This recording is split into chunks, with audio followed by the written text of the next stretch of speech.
Early in 2015, a dark story began unfolding in Brazil.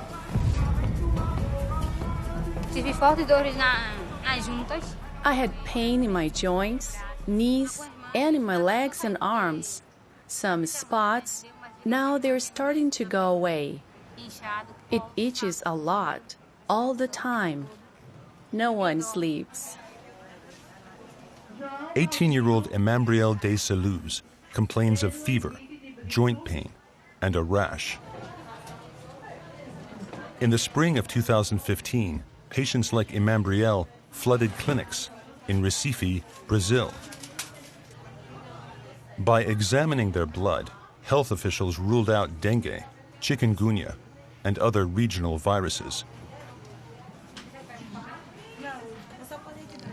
Finally, a diagnosis. So we had these several hypotheses, and we tested all of them, and it turns out it was Zika.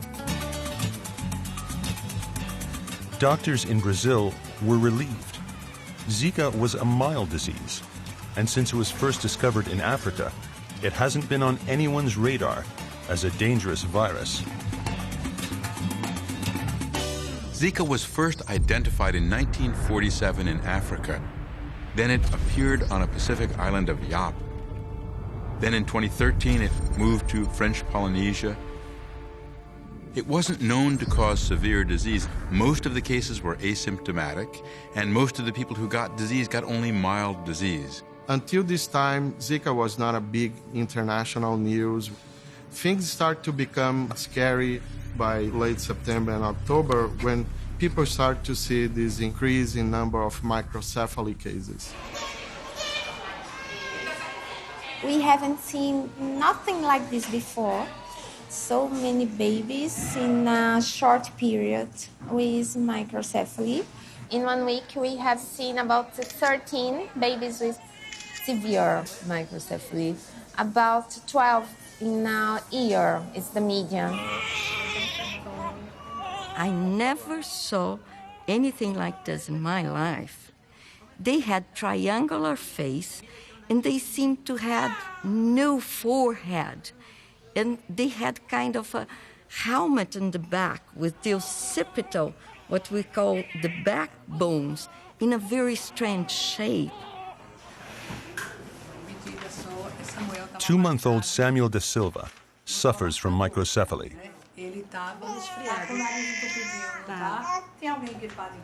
During pregnancy, a baby's head grows as its brain grows. But something prevented Samuel's brain from developing properly.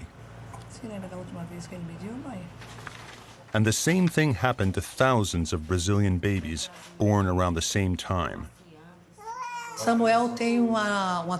Samuel's scan shows a very impaired brain, and he has some other problems. In an X-ray of a healthy newborn, brain tissue fills the cranium. In Samuel's scan, most of the cavity contains calcium deposits and empty space. His sight is also affected and his hearing altered. These impairments are irreversible injuries that will remain for a lifetime. The mothers often ask me, will he become a normal child? Will his brain grow, become normal? And I have to say no. Months after the Zika outbreak, many infants were born with microcephaly. This made health workers suspect the birth defect was caused by the disease, which is spread by pests that blanket the tropics. Mosquitoes.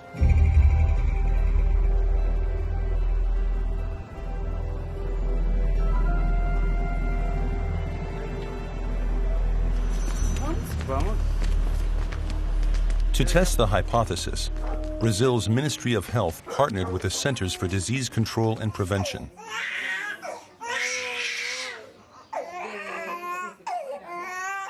They are conducting a study of more than 600 infants and mothers to determine if Zika infection in pregnant mothers is responsible for microcephaly in infants.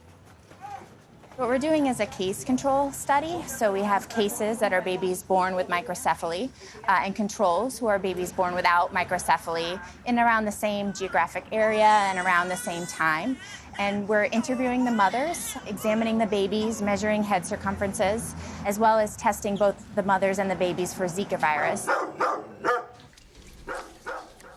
By mid-April 2016, evidence was strong for a connection between prenatal Zika virus infection and microcephaly and other brain anomalies. This is a public health international crisis. I just never dreamt, as an epidemiologist of infectious disease, that I would see a congenital transmission by a virus that would do such a great damage and would be transmitted by mosquitoes. Zika is a newfound horror, but mosquito bites are tied to many viral outbreaks. In the months before Zika's attack, chikungunya, a tropical virus that causes debilitating joint pain, invaded the Western Hemisphere, infecting almost 1 million people across the Caribbean and South America. And West Nile virus sickened more than 2,000 victims in 44 states in the U.S., with symptoms ranging from fever to paralysis.